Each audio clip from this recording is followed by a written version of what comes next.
Olá, mundo! Sejam bem-vindos ao terceiro e último vídeo do Beer for Devs falando sobre QA. Se você ainda não assistiu aos anteriores, tem aqui na descrição do vídeo. A gente volta já já e solta a vinheta. Como seria o mundo sem o QA? É isso que o nosso time de especialistas vai contar pra gente. Vamos a eles. Wilson Augusto Freitas de Souza, QA da TOTUS. José Paulo, QA Engineer da TOTUS. Larissa Silva, QA da TOTUS. André Barbosa, QA da Mob Alto. E Rafael Pisani, Tech Lead da TOTUS. E quem vai comandar o bate-papo por aqui? Vai que é sua, Pisani. Obrigado, Maurício. Bom, então, para esse bloco a gente gostaria de tratar assuntos relacionados à eficiência e o quão faz sentido uma área ou um time de qualidade dentro de uma empresa, né? Porque se você parar para pensar, a gente tem que contratar profissionais, tem que, às vezes, contratar ferramenta, tem que montar uma estrutura mínima ali para a gente poder absorver as demandas e a rotina num processo de qualidade. E isso envolve custo, né? Naturalmente, a gente tem ali salários, tem mensalidades, coisas que a gente deve pagar e o quanto isso vale a pena em contrapartida a não ter esse processo e de fato cobrar o processo de qualidade dos desenvolvedores, né? Pensando no papel do desenvolvedor, um profissional que tem que se focar ali na regra de negócio e dentro de todo um contexto para viabilizar a demanda, é muito difícil ele atender os critérios de qualidade. E é um perfil de profissional que não tem essa capability, não tem essa atribuição. Realmente ele está focado em outras demandas, né? A gente tem ali uma rotina principalmente quando trabalha com front-end, que a gente trata muitas questões de CSS, tem alguns detalhes de usabilidade, plataforma. É difícil você esperar que uma cobertura muito grande de um profissional de desenvolvimento. E o mesmo se estende para o back, né? O back-end a gente sabe ali que ele trata de muitas regras de negócio, às vezes alguns cálculos complexos, né? Esperar que ele entregue aquilo lá com excelência talvez seja um pouco ambicioso. Então aí a gente pode tratar um pouquinho aí desse panorama, né? Qual é a ideia de ter um time de desenvolvimento que entregaria com qualidade, em contrapartida ter um time de qualidade para ferir de fato se está sendo entregue? Então, Pisani, imagina o seguinte contexto, né? O usuário final pegando um bug em produção, né?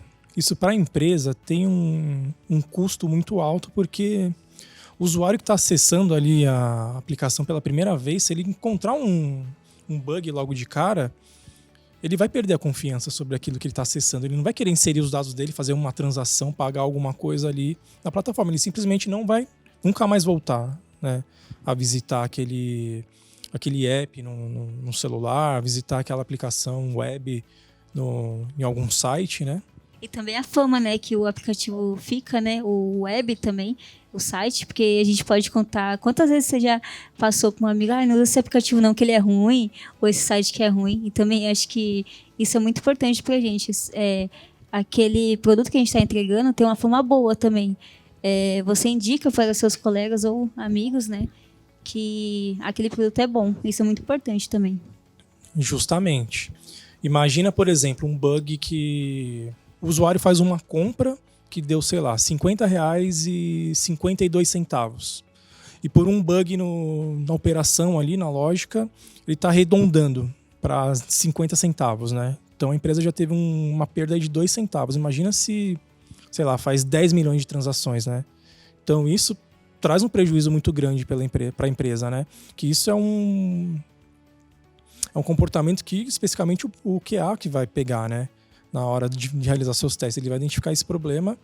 Isso vai trazer um ganho muito grande para a empresa, né? Então é muito melhor, muito mais vantajoso ter o QA, que é alguém que está envolvido em todo o contexto ali do desenvolvimento do software, tá? De ponta a ponta, tá? Junto com o PO, escrevendo documentação, entendendo qual que é o contexto, para que a gente está criando aquela funcionalidade que muitas vezes cai de paraquedas alguma coisa para a gente testar, ou simplesmente para o time desenvolver, e a gente não sabe nem qual que é para que vai ser utilizado aquilo, né? Então é importante a gente estar naquelas reuniões de refinamento, entender a dor do cliente, que vai trazer para o nosso time técnico, a gente vai refinar, vai entender, vai levantar quais são as ferramentas, as técnicas que a gente vai utilizar para testar, Isso passa segurança para o time, né? Então, um QA preparado, que cuida lá ali do seu ambiente, que cuida dos seus testes, ele traz segurança para a equipe e a gente consegue ter mais harmonia e entregar software com mais qualidade, né? Perfeito. Então a gente percebe nesse cenário, pessoal, que isso extrapola o desenvolvimento, né? Como o pessoal citou aí, qual é o impacto que isso causa para o cliente? Porque o marketing, por exemplo, ele tem um trabalho muito grande para converter uma venda, para impactar o cliente. Se aquele cliente for impactado e tiver uma experiência negativa, dificilmente ele vai voltar, né? Vai reatar ali os laços com o cliente, dificilmente com a empresa, dificilmente ele vai compartilhar uma experiência positiva, né? Um ponto que eu acho que desperta interesse de muitas pessoas também é como fazer para entrar na área, né? Isso é um ponto muito, muito legal de ser tratado, porque a minha percepção é que a área de qualidade é muito, ele é um ponto de acesso muito rápido para as plataformas de tecnologia. Porque, a princípio, você não precisa saber programar, você não precisa ter afinidade com sistemas de informação. Na verdade, você tem que ter ali um tato, acho que envolve até um pouco mais de soft skill para que a pessoa venha trabalhar com um papel de qualidade, não é isso? É isso mesmo. Acho que no primeiro momento ali, para o QA, ele precisa ter mais um entendimento de soft skill. Então, ele ter uma boa leitura, um entendimento do que a regra de negócio está pedindo para ele criar os próprios cenários de testes. Você sair um pouco da área de desenvolvimento e passar a pensar mais como usuário, né? Ver se realmente, como a gente falou, aquela demanda vai atender ao que o usuário pede e ser sempre buscar evoluir, né? Acho que no primeiro momento você não precisa de soft skill, mas hoje se você procurar em qualquer vaga, ele já pede uma vaga ali de automação, perguntando se você sabe, se você tem interesse. Então o QA que ele tem que não fazer só o manual, ele tem que ser muito mais do que isso. A gente falou aqui de browser stack, falou de GitHub, tem a área de DevOps também, que também estão pedindo agora nas vagas que o QA precisa palpitar.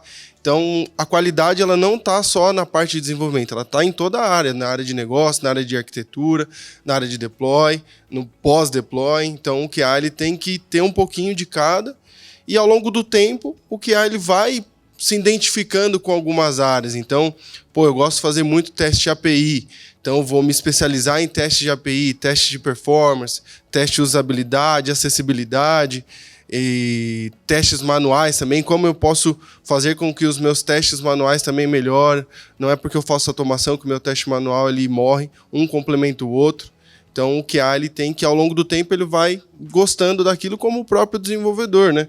Então o desenvolvedor ele começa ali de uma forma geral, daqui a pouco, eu gosto da parte de back, eu gosto da parte de front, gosto da parte de arquitetura, de criação de banco de dados. Então o QA, assim como qualquer área de desenvolvimento, ele também vai, ao longo do tempo, adquirindo skills, hard skills e conhecimentos e gostando daquilo que ele mais enche seus olhos, né?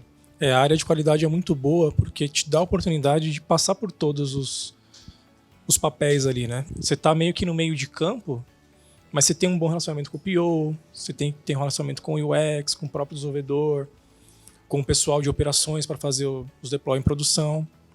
Então você tem contato ali e você vai sentindo onde que você tem mais afinidade, né? A gente falou muito de automação, mas a automação, como você comentou, é um complemento das atividades do QA, né? O QA, para ter um trabalho eficiente, ele tem que ter a sua lição de casa ali, que é participar das reuniões, os refinamentos, poder dar a visão dele ali, identificar as possíveis falhas no projeto, dar opiniões, fazer os reportes com muita clareza para o desenvolvedor, né? Ele meio que é o político, né, da parte do projeto, né? Ele tem esse bom relacionamento com todo mundo, né? O ideal é ele manter esse bom relacionamento com o time, né? Pra não criar inimigos e virar uma guerra dos tronos, vamos dizer assim, né? Exatamente. Mas realmente. E assim, a comunidade de qualidade, ela se ajuda muito e ela mantém todos os frameworks que a gente usa, principalmente que a galera gosta de usar coisas open source gratuitas, né? Então a galera sempre tá cobrando tipo para melhorias, assim, a galera mesmo ela cria conteúdos e vai evoluindo os produtos, né? Como o Cypress tem acontecido bastante, o Sereno, que é uma ferramenta de 2010, 2012, né? Assim, que popularizou, né? Vamos dizer assim, junto com o Web, lá com o Capybara, WebDriver, I.O., etc. Algumas ferramentas foram morrendo no meio do caminho porque a galera não dava continuidade nesse consumo, né? E tinha pouco suporte, talvez em alguns países que nem... esses dias eu vi uma ferramenta que usam lá em Portugal, que eu nunca ouvi falar na minha vida, tanto que eu não estou nem lembrando agora. Mas é uma ferramenta totalmente fora do nosso contexto, assim, do dia a dia. Porque lá eles também têm um consumo diferente de produtos, né? Para desenvolvimento, para teste, e por aí vai.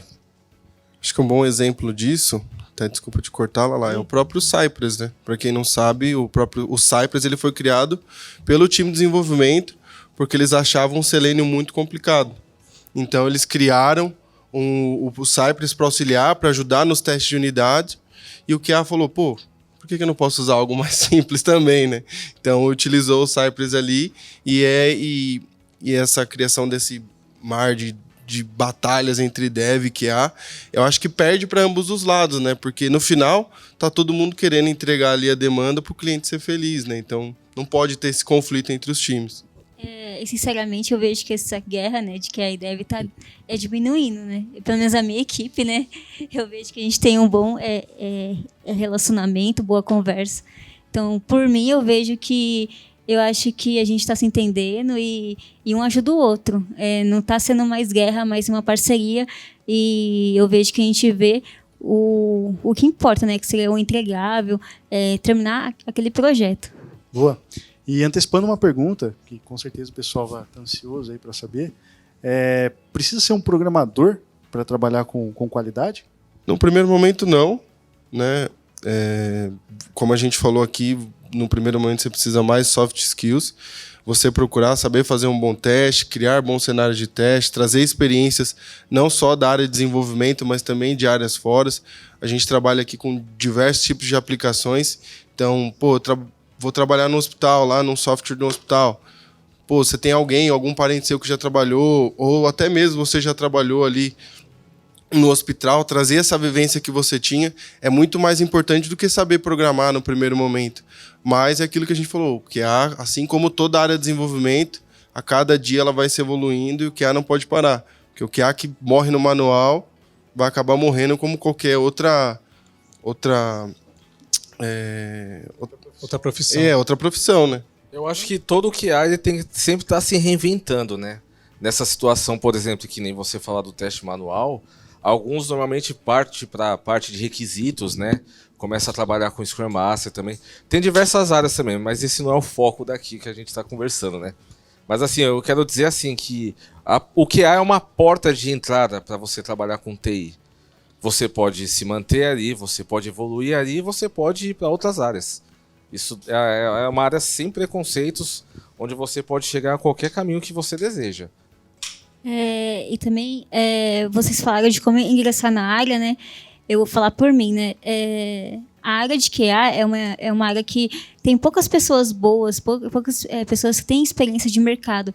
E algumas empresas viram isso e abriram vagas para pessoas que não tinham conhecimento nenhum, pegaram uma pessoa crua. E por que pegar uma pessoa crua na área de QA? Porque ela não vem com vivências como... Acho que foi o Wilson que falou. Vícios, isso. Que ela não tem nenhum vícios. Então, pode ser que quem estiver interessado na área, procurar bastante empresas. Tem muitas empresas que prestam serviços de QA. Elas podem abrir algumas vagas. E essas vagas são para pessoas que não têm nenhuma experiência. Isso é muito legal. Legal. É uma ótima porta de entrada aí para transição de carreira, né? Quem tiver interessado em entrar na área de tecnologia, com certeza é a melhor opção. Muito bacana. A galerinha ali já se manifestou. Legal, legal. Aqui na TOTOS tem muitas vagas, tá? Então, complementando isso que a Lala falou, desculpa te cortar, Pisani. Hoje a gente tem muitos bootcamps, né? Que inserem a pessoa no mundo do TI, não somente em qualidade, mas em qualquer outra área, né? Então tem bootcamp de Dev, bootcamp de QA, até bootcamp de PO, eu encontrei esses dias, né? Então você pega um treinamento focado ali no que você tem que fazer no dia a dia, né? Então meio que você já tem uma experiência de vivência ali no que você está fazendo e você já consegue uma oportunidade de trabalho muito mais fácil do que você cursar uma faculdade ou ir pelo caminho tradicional, né? Então esses bootcamps eles são focados na operação, no dia a dia ali que a gente trabalha, né? Então também é uma dica aí para quem quiser ingressar, né? Seja na área de QA, em qualquer outra área, é buscar para o Bootcamps. Hoje em dia está muito comum isso. Perfeito, pessoal. E um outro assunto que está muito em alta, né? Todo mundo já deve ter ouvido do papel do DevOps dentro de uma estrutura de desenvolvimento, né? Isso também habilita algumas características de qualidade, né? Então hoje discute-se muito de integração contínua, deploy contínuo, né? E isso está muito alinhado à estratégia de automação de testes. Resumidamente, né, você criar um processo dentro da automação que o DevOps faz do deploy, e esse pacotinho seria todo aquele pacote de regressivo. A gente tem o costume de colocar o regressivo de ponta a ponta, todos os cenários importantes, junto que você levanta junto com o PO, que são mais importantes para aquela aplicação. E também, se por acaso tiver um errinho sem cenário de testes, esse pacote não sobe. Isso é muito importante para a gente, porque vai que pega bem naquele fluxo importante, que seria um de login ou de uma venda. Então, aquilo lá torna mais confiável, né? Aquela subida. Perfeito. E um ponto que só a automação traz é a cobertura, né? É a gente ter ciência, a gente saber quais pontos da nossa aplicação está seguro por parâmetros e esquemas de teste e quais ainda estão pendentes. Isso é um conceito importante, né? Tem uma ferramenta chamada Sonar Cube, que ele gera um gráfico para você, ele te fala 80%, 60% da sua aplicação está coberto com casos de testes, né? E internamente que a gente usa isso como meta, né? A gente tem ali uma rotina de incrementar esse percentual tendendo a 100%. Eu acho que é muito ganancioso, né? Algo muito difícil de chegar. Mas só de você ter essa visibilidade é algo que traz segurança, né? Está ligado também ao processo de DevOps, para poder gerar esses relatórios, fazer reports. Então tudo isso daí traz muita resiliência a todo o processo de desenvolvimento. Pessoal, alguém tem alguma pergunta? Olá, boa noite. Sou desenvolvedor. Quando a gente fala de teste, normalmente parece algo simples, onde um desenvolvedor pode fazer o teste, um PO. O que cada um acha, assim, o diferencial de ter um QA no time, assim, pessoalmente? Posso começar aqui? Eu acho que o papel do QA, primeiro, como você citou, o desenvolvedor pode fazer teste, o PO pode fazer, mas não é o papel deles, eles não estão focados nisso. O QA, ele pensa em qualidade do começo ao fim do projeto, né? Então, ele, digamos assim, ele apara as arestas aí do papel de cada um dos profissionais, tá? Então, esse é um ponto muito importante. Ele traz luz ali a detalhes que um profissional naturalmente não veria, né? Esse é um ponto muito importante. A automação é algo que eu vejo muito valor, é algo que a gente tem muito forte no nosso time aqui internamente, e hoje a gente entende por que a gente precisa. É algo que traz resiliência, é algo que assim, faz parte, é uma cultura, né? A qualidade é uma cultura. Então eu vejo dessa forma. Vamos desmembrar um pouco essa sua pergunta. Digamos que o PO fosse testar. Aí ele vai lá, digamos que ele esteja criando um cadastro, aí ele manda a requisição e não retorna nada em tela. Aí ele vai ficar com aquela cara de paisagem, vai chegar lá em você, fiz aqui, mas não aconteceu nada. Aí você vai virar para ele e vai falar assim, tá, mas e no console, apareceu o quê? O que é console? O que é isso? O que é aquilo? Aí vamos pensar no dev, testando, né? Pô, mas eu vi aqui que no console tá gerando, tá enviando, aí ele chega, mostra pro PO, mas não era isso que eu queria. Não tem nada a ver, eu sei que tá fazendo ali, mas vai chegar na experiência do usuário, o cara não vai conseguir criar até brincar aqui, criar um usuário pelo Postman. Então, o QA, ele une essas duas áreas. Então, ele vai pegar a experiência ali do PO em regra de negócio, vai pegar ali a experiência do dev em relação ao desenvolvimento, vai juntar tudo isso.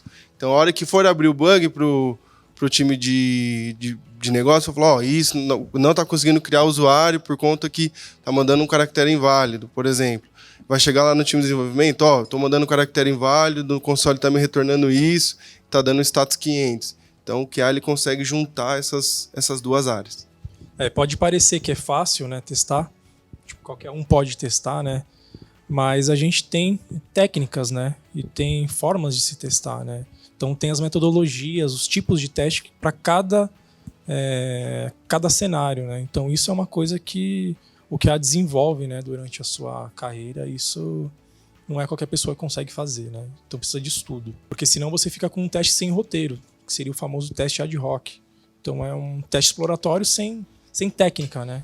Então não gera valor para a equipe isso daí, né? Porque pode até acarretar da pessoa executar o teste da forma errada e achar que vai esperar um resultado e encontra um outro resultado e fala para o desenvolvedor: encontrei um bug aqui. Ele nunca vai conseguir reproduzir aquele cenário porque a pessoa que executou o teste executou da forma errada, né? Então a gente tem que seguir esse roteiro, seguir essas técnicas para garantir que o teste está sendo executado corretamente. Para mim, a importância do QA dentro da área seria como se fosse o usuário mesmo, ou aquele cliente final. Então, a gente vai virar o monitor de ponta cabeça, vai tentar desligar o computador para ver se quebra, desligar a internet, fazer alguma coisa para ter fechado a tomada, fazer de tudo para gerar um bug, né?